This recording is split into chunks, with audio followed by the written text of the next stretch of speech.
मला उमेदवारी मिळेल याची खात्री मला म्हणजे मला कोणीही उमेदवारी जेव्हा मी टीव्हीला न्यूज पाहिली त्यावेळेला मला कळलं की माझं नाव इच्छा व्यक्त केली का मी बोललो का तर मी आपल्याला सांगेन की मी आजपर्यंत एकदाही कुठेही जाहीर वाच्यता उमेदवारी मिळायच्या अगोदर केली नाही।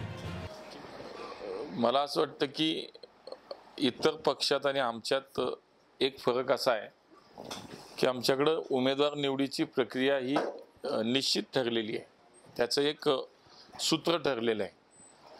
आमच्याकडे ज्या आम्ही राज्यात मागच्या 2019ला 23 लोकसभा आम्ही लढल्या, त्या 23 लोकसभेमध्ये जिथे आम्ही जिंकलो होतो म्हणजे लढल्या म्हणजे जिंकलो होतो, त्यातल्या सगळ्या ठिकाणी पक्षानं अधिकृत आमचे निरीक्षक नेमले। त्या लोकसभेमध्ये आमचे निरीक्षक गेले, जसा मी स्वतः सोलापूरचा निरीक्षक होतो आणि तिथं जाऊन पदाधिकाऱ्यांची कार्यकर्त्यांची भावना नेमकी काय आहे हे जाणून घेतलं आणि तो अहवाल आम्ही सर्वांनीच तो प्रदेशाला पाठवला।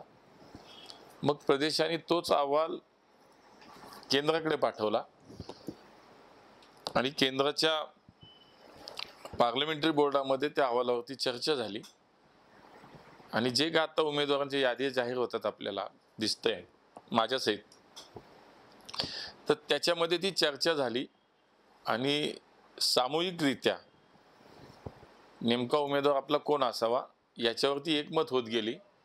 आत्ता जी यादी जाहीर झाली त्याच्यातली एकमत झालेली नावं जी होती त्यात माझं नाव होतं।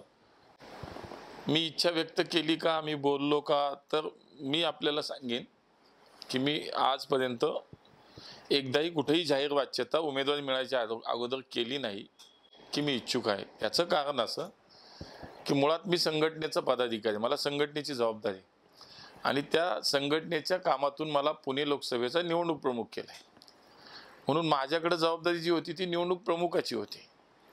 उमेदवार कोण होईल काय होईल माहीत नाही, पण तोपर्यंत ही प्रक्रिया होईपर्यंत मागचे जवळजवळ 6 महिने मी पुणे लोकसभेचा पक्षाचा निवडणूक प्रमुख म्हणून काम पाहतोय। तर माझी प्राथमिकता हीच होती की आपण जे दिलेलं काम आहे ते पहिलं करावं। इच्छुक होतो का तर होतो, पण मी जाहीर वाच्यता त्याची कधी केली नाही, कारण आमच्याकडे ती पद्धत नाही। आता ठीक आहे, प्रत्येकाच्या कामाची पद्धत वेगळी असते, काही जण बोलले असतील, पण म्हणून मी याच लाईनवरती काम केलं।